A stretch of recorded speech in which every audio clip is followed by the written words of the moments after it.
कशासाठी मागतोय? या देशाच्या प्रगतीत आमची भागीदारी पाहिजे. एकट्याची भागीदारी नाहीये. हा देश सर्वांनी मिळून बनवला आहे. 1947 पासून ते आजपर्यंत मुस्लिमांनी सुद्धा देशासाठी योगदान दिलंय. मला सवाल आहे, ते मुस्लिमांना विचारतात, देशभक्ती तुम्ही विचारता ना? अरे ह्या जमिनी उतरून पहा. आमच्या उलमायकरांच्या कबरी आहे, त्यांनी देशाला स्वतंत्र करण्यासाठी फाशीच्या फांद्यावर गेल्या. हे तुम्ही विचारता का? तुम्ही कोणत्या हिंदुत्व सांगा? आम्हाला छत्रपती शिवरायांचा हिंदुत्व मानले. कोणते सांगा? एक कोणतरी महाराज थर्ड क्लासवाला एखादं महाराज उठतो आता आमच्या मुस्लिमांना टार्गेट करतो. तू माझी थेट त्याला सवाल आहे. संत तुकारामांच्या हिंदुत्व मांड, संत चोखारांच्या हिंदुत्व मांड, संत नामदेवांच्या हिंदुत्व मांड. का संत नामदेवांच्या हिंदुत्व मांडत नाही? का छत्रपती शिवरायांचं हिंदुत्व मांडत नाही? शिवाजी महाराजांची लढाई कोणी धर्माविरोधात नव्हती, ती एक वृत्तीविरोधात होती. हे ध्यानात ठेवायला पाहिजे. आणि तुम्ही आम्हाला टार्गेट करता. ह्या सगळ्या माझ्या भावना भरपूर आहेत. आम्ही आव्हान घालतो आमच्या भावना. मुस्लिम समाज सभ्य करतो, याचा तुम्ही फायदा घेऊ नका, नाही तर नक्कीच मुस्लिम समाजाच्या पेक्षा दृष्टीने रस्त्यावर होते. ही माझी त्यांनी ध्यानात घ्यावा. सीधी बात है ये, सीधी सीधी बात है ये. गद्दार मक्कारी नहीं है. हमें पैसे खा के जीने की बीमारी नहीं है. हम मुसलमान हैं, हम मुसलमान हैं. इतना तो शान से कह सकते हैं, हमारे खून में वफादारी है, गद्दारी नहीं है.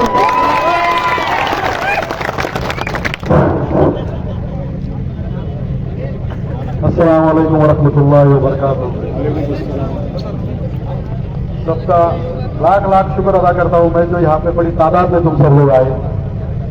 और अल्लाह का भी रहमत करम हुआ हमारे ऊपर की इतनी धूप थी कल तक, और आज पूरी छाव आई हमारे ऊपर.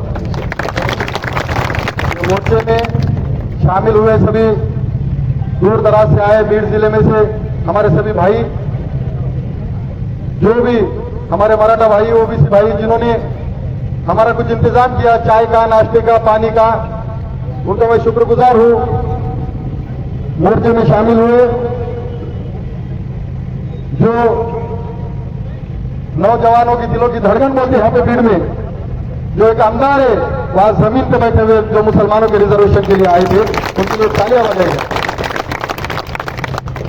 जो हमारे मराठा भाई है, जो मराठा क्रांति मोर्चा के समन्वयक है, ऐसे हमारे गंगाधर नाना कालकुटे, इनके लिए भी ताली बजाएंगे. हमारे सीएस यादव साहब, रणवीर काका पंडित, अरुण काका बोगाने, गणपत अप्पा डोई बड़े, महेश भैया धाने, और सभी अशोक काका हिंगे, हाँ, अशोक अन्ना रोमन, इस सब लोगों का किसी का अगर नाम रहेगा मैं माजरत चाहता. और हमारे वडोली के जो हमारे भाई है, जिन्होंने हमें जो एक मठे का और शरबत का इंतजाम किया था, उनके लिए भी तालियां बजाई जाए. मैं अपनी बात को शुरू करता हूं. जब ये मोर्चा निकालने का तय हुआ था, जब ये मोर्चे की तैयारी शुरू की थी हमने, एक 10-15 दिन का टाइम था हमारे पास. तारीख अनाउंस किए, मैं मेरी टीम के साथ एक जिला दौरे के लिए निकला था. जिले में के सभी मुस्लिम बहुल इलाके, कई सारे हमारे मराठा भाई, ओबीसी भाई, की सबकी मुलाकात लिया. मैं एक माहौल बन गया था. जो आरक्षण की लड़ाई थी, ये हक की लड़ाई थी, ये हमको लोगों को समाज को बताना था. आरक्षण क्यों जरूरी है, आरक्षण से हमारा क्या फायदा होगा, आरक्षण हमको कैसे मिलेगा, इस वास्ते हम जो भी हमारी नीयत थी, हम हमारे भाइयों में बताने के लिए निकले थे. लेकिन अल्लाह ताला का शुक्र हुआ, ये मोर्चे में एक बड़ी तादाद में लोग शामिल हुए अल्हम्दुलिल्लाह, और सबने साथ दिया अल्हम्दुलिल्लाह. इसमें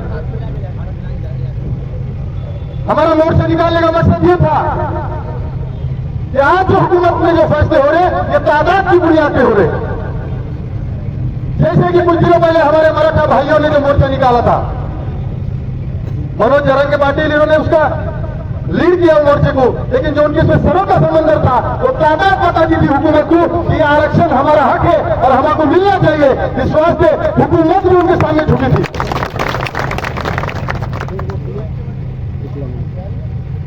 और जब आरक्षण की जब हमने बात चलाई थी, तो आरक्षण क्यों जरूरी है हमको? आरक्षण इस वास्ते जरूरी है कि हमारा समाज है जो एक पिछड़ा है, सामाजिक आर्थिक शैक्षणिक परिस्थिति में आज समाज की जो हालत है, एक 10-12% जो परसेंटेज जो लोग है जो ऊपर के इसमें आते हैं और मिडिल क्लास के नीचे का जो तबका आता है वो इन सब चीजों से वंचित है।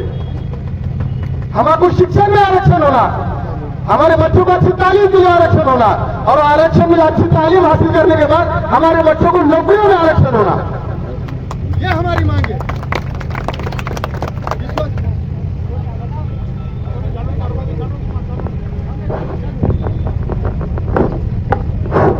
ये हमारी मांग है।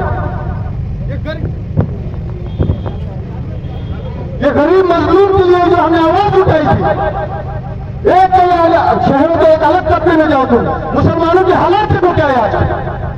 एक जब मुसलमान रोजी रोटी कमाने का जब घर के बाहर निकलता तो 500 रुपए रोज कमाने का जब बाहर निकलता तो जब वो घर को वापस आता तो उसने रोजमर्रा की जिंदगी के वास्ते 1000 रुपए रोज काफी रहता क्या? तो इस वास्ते जब उसकी कुछ जरूरतें पूरी करनी रहती तो आज कई तरह के कंपनी आए हुए लोन के, कई तरह के बचत खाता आए मार्केट में, उनके पैसे उठाता, इसका ले उसको दे, उसका ले इसको दे करता, तो ये सब चीजों से उसका पेट नहीं भरता। जब उसकी औलाद जवान होती तो औलाद को भी बोलता किसी को भी घर से काम पे जाना पड़ेगा, वो औलाद की भी जिंदगी बर्बाद होती और बाप का भी बेटा घर खोयाला रहता। तो इस वास्ते हमारी ये मांग है कि हमारे मुसलमानों का जो हक है, जो 5% रिजर्वेशन, ये एजुकेशन में हमारे बच्चों को तालीम में होगा, उसका सुविधा फायदा हमारे बच्चों को नौकरियों में होगा। कई सारे कमीशन बने थे, 5 कमीशन बने थे मुसलमानों के, 82 से लेकर 2013 तक के। क्या बताती है वो रिपोर्टें? वो रिपोर्टें यह बताती है कि मुसलमानों का सर दिन ब दिन आर्थिक, सामाजिक और शैक्षणिक रूप से नीचे गिरता जा रहा है। ये क्यों है आज हालात? इस वास्ते है कि हम तालीम हासिल नहीं कर रहे और तालीम हासिल होने के बावजूद भी हमारे नौकरियों में संख्या नहीं मिल रही। ईडब्ल्यूएस हमारे वास्ते काफी नहीं है, हमारे ना पूरा हमारा 5% का रिजर्वेशन, तो कभी पैदा से हमारे बच्चों को उसका फायदा होगा। इसलिए हमने पहली मांग क्या रखी है? पहली मांग हमारी यह है कि हमारे जो भाइयों को, मुसलमानों को जो 5% का रिजर्वेशन है, कलम 15(4) और 16(4) के अंतर्गत रिजर्वेशन मिलना चाहिए। ये किसी मजहबी बुनियाद पे नहीं है, ये धर्म के आधार पर नहीं है। कांग्रेस और राष्ट्रवादी कांग्रेस की सरकार ने जो 2014 में हमको रिजर्वेशन दिए थे, जो 50 कास्ट थे अंदर रिजर्वेशन लिस्ट में, वो रिजर्वेशन एसीबीसी अंतर्गत था, वो रिजर्वेशन हमारे होगा, ये हमारी पहली मांग है। हमारी दूसरी मांग है 2013 के बाद से कोई आयोग गठित नहीं हुआ जो मुसलमानों की आर्थिक, सामाजिक और शैक्षणिक दृष्टया अभ्यास कर सके। इस वास्ते हमारी मांग है देवेंद्र फडणवीस साहेब, आम्हाला आमच्या हक्काचं मुसलमानांसाठी एक मागासवर्ग आयोग स्थापन करा। आमच्या समाजाची परिस्थिती जाणून घेऊ द्या। 2013 पासून माझा समाज खाली करत बसवत चाललाय साहेब। त्यामुळे माझी विनंती आहे एक मुसलमानांसाठी मागासवर्ग आयोग स्थापन झाला पाहिजे। एक रिटायर्ड जज त्यांच्या निगराणीखाली ते आयोग झालं पाहिजे। आमची तिसरी मागणी आहे, आमची तिसरी मागणी अशी आहे की जी जशी मराठा समाजासाठी सारथी झाली होती साहेब, तशी मुस्लिम समाजासाठी मारती झाली होती। काय झालं त्या मारतीचं? ते मारती ज्यावेळेस अनाऊन्स केली त्याला अजित दादा निधन होण्यापूर्वी 6-7 महिन्यापूर्वी दादांनी त्याला बजेट दिलं। ते बजेट जसं की तसे की मारती काय रन झाली नाही, त्याचं काय रजिस्ट्रेशन झालं नाही। का नाही झालं? त्याची मारतीचं संचालक मंडळ सुद्धा स्थापन झालं नाही। ते मारती जर स्थापन झाली, मारतीचं रजिस्ट्रेशन झालं तर माझ्या 2 झालं मुस्लिम समाजाच्या शिक्षण देणाऱ्या विद्यार्थ्यांना त्याचा थेट शिष्यवृत्तीचा लाभ होईल। त्यांची तिसरी मागणी होती। आणि आमची चौथी मागणी आहे, ज्यांनी संविधानाची शपथ घेतली ते संविधानिक पदावर आहेत, येत्या प्रत्येक दिवसात प्रत्येक काही ना काही घडामोडी माझ्या समाजाला टार्गेट करतो. तुम्ही धर्माच्या वेळेत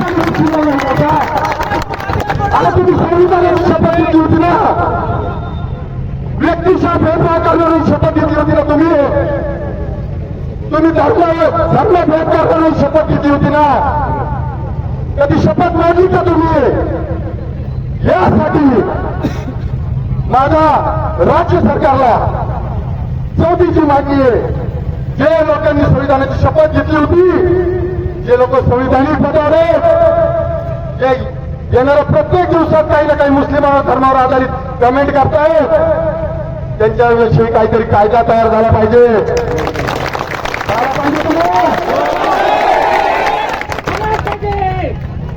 तुम्ही प्रत्येक वेळेस मुस्लिमांचा देश करता आणि आरक्षण याच्यासाठी मागतोय की देशाच्या प्रगती आमची भागीदारी पाहिजे. एकट्याची भागीदारी नाहीये, हा देश सर्वांनी मिळून बनवला आहे. 1947 पासून ते आजपर्यंत मुस्लिमांनी सुद्धा देशासाठी योगदान दिलंय. मला सवाल आहे, ते मुस्लिमांना विचारतात, देशभक्ती तुम्ही विचारता ना? अरे ह्या जमिनी उतरून पहा, आमच्या उन्हाळ्याच्या पत्री त्यांनी देशाला स्वतंत्र करायसाठी फाशीच्या फंद्यावर गेल्या. हे तुम्ही विचारता का? तुम्ही कोणतं हिंदुत्व सांगता? आम्हाला छत्रपती शिवरायांचं हिंदुत्व मानले. कोणते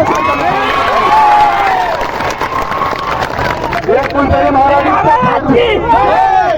थर्ड क्लासवाला एखादा महाराज उठतो आता आमच्या मुस्लिमांना टार्गेट करतो तू. माझी थेट त्याला सवाल आहे, संत तुकारामांचं हिंदुत्व मांड, संत चोखरांचं हिंदुत्व मांड, संत नामदेवांचं हिंदुत्व मांड. का संत नामदेवांचं हिंदुत्व मांडत नाही? का छत्रपती शिवरायांचं हिंदुत्व मांडत नाही? शिवाजी महाराजांची लढाई कोणी धर्माविरोधात होती, ती एक वृत्ती विरोधात होती. हे ध्यानात ठेवायला पाहिजे. तुम्ही आम्हाला टार्गेट करता. ह्या सगळ्या माझ्या भावना भरपूर आहेत आणि आवड घालतो आमच्या भावना. मुस्लिम समाज साजरा करतो, याचा तुम्ही फायदा घेऊ नका, नाही तर नक्कीच मुस्लिम समाजाच्या पेक्षा दृष्टीने रस्त्यावर होते. ही माझी त्यांनी ध्यानात घ्यावा. ज्यावेळेस हा मोर्चा निघत होता, बऱ्याचशा काही चर्चेला उदाहरण आलं दिलं. याचा काय आला इकडे बीडमध्ये, आज ह्या जिल्ह्यातला मी इथल्यापेक्षा चांगली मी दिल्लीत होतो. समाजासाठी आलो इथं, कारण की माझ्या ती भावना आहे. 2 वर्ष झाले क्लासरूमवर काम करतोय मी. उद्याच्या कोणती निवडणूक नाही तरी पण आम्ही मोर्चा काढला, कारण की आम्ही स्वतःसाठी काढत नाही, समाजासाठी काढतोय.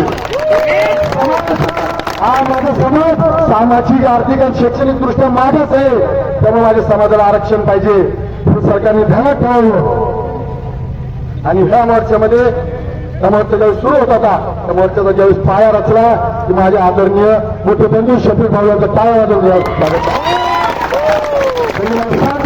आरोप साहेब, फारुख पटेल साहेब, मोहन मास्टर साहेब आणि का बरेचसे नेते साथ दिली सगळे. पण सगळ्यात महत्वाची समाजाने साथ. समाज भरपूर प्रमाणात तिथं आलाय.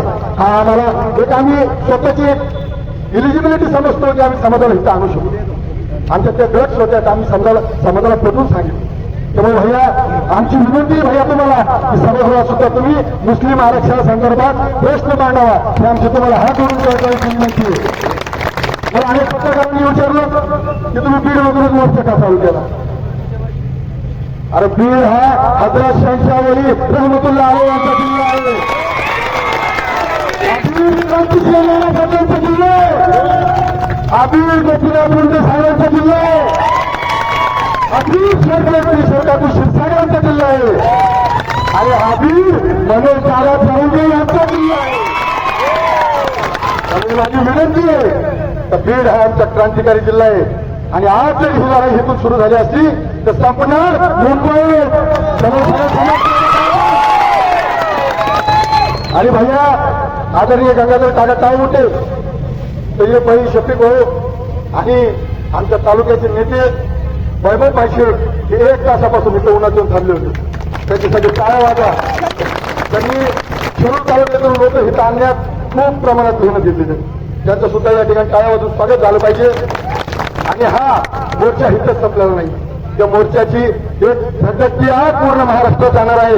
हा मोर्चा नक्कीच मुंबईपर्यंत आम्ही पायी मार्ग घेऊन चालणार आहोत.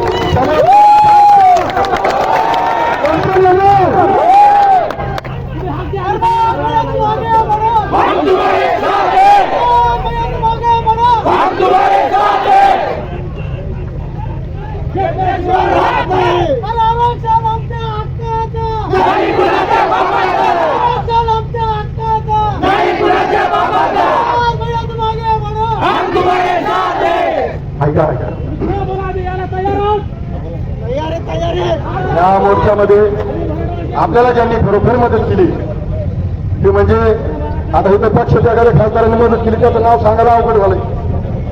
नाही ते आरोप लावतात. त्यामुळे आदरणीय बजरंग बाप्पा सोनवणे यांनी सुद्धा आम्हाला मदत केली. टोलनाक्याला पत्र दिले. आदरणीय विजयसिंह राजे ते आज जरी काही कामामुळे इथं नसले त्यांनी मोठ्या प्रमाणात मदत केली. त्यासाठी टाळ्या वाजवून स्वागत करा. आमचे संदीप भैया क्षीरसागर यांनी सुद्धा मोठ्या प्रमाणात आम्हाला मदत केली. त्यांचंही या ठिकाणी मी स्वागत आणि आभार मानतो. आमचे बाळासाहेब साहेबापासून अनेक प्रतिनिधी इथं आले आहेत आणि आमचे सर्वात महत्वाचं म्हणजे मुजीब भाई दिसेल ना तिथे मुजीब भाई नाही का? हा खूप मोठी मदत केलेली आम्हाला ते आम्ही विसरू शकत नाहीये. मोठ्या प्रमाणात त्यांनी आम्हाला मदत केली आणि या सगळ्या मोर्चामध्ये ज्यांनी खरोखर मेहनत घेतली आमचे वंचित बहुजन आघाडीचे ज्यांनी सुद्धा आम्हाला पाठिंबा दर्शवला त्यामुळे त्याचे आभार मानतो. आणि ऐका ये मोर्चे में कम से कम 600 से ज्यादा पाठिंबे का पत्र है. ये पहली बार हुआ. मैं सब संगठन होगा सबका शुक्रगुजार हूँ. और ये मोर्चे में जिन्होंने मेहनत की एक मिनट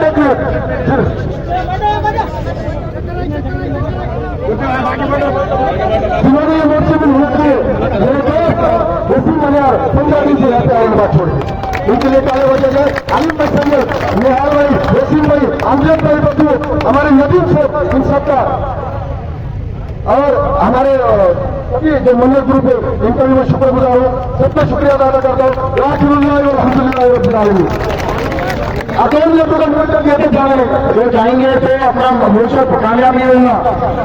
मोर्चे के 6 लोग अंदर जा रहे हैं. कलेक्टर साहब यहाँ आ रहे हैं तब तक आपको रुकना है. एक साल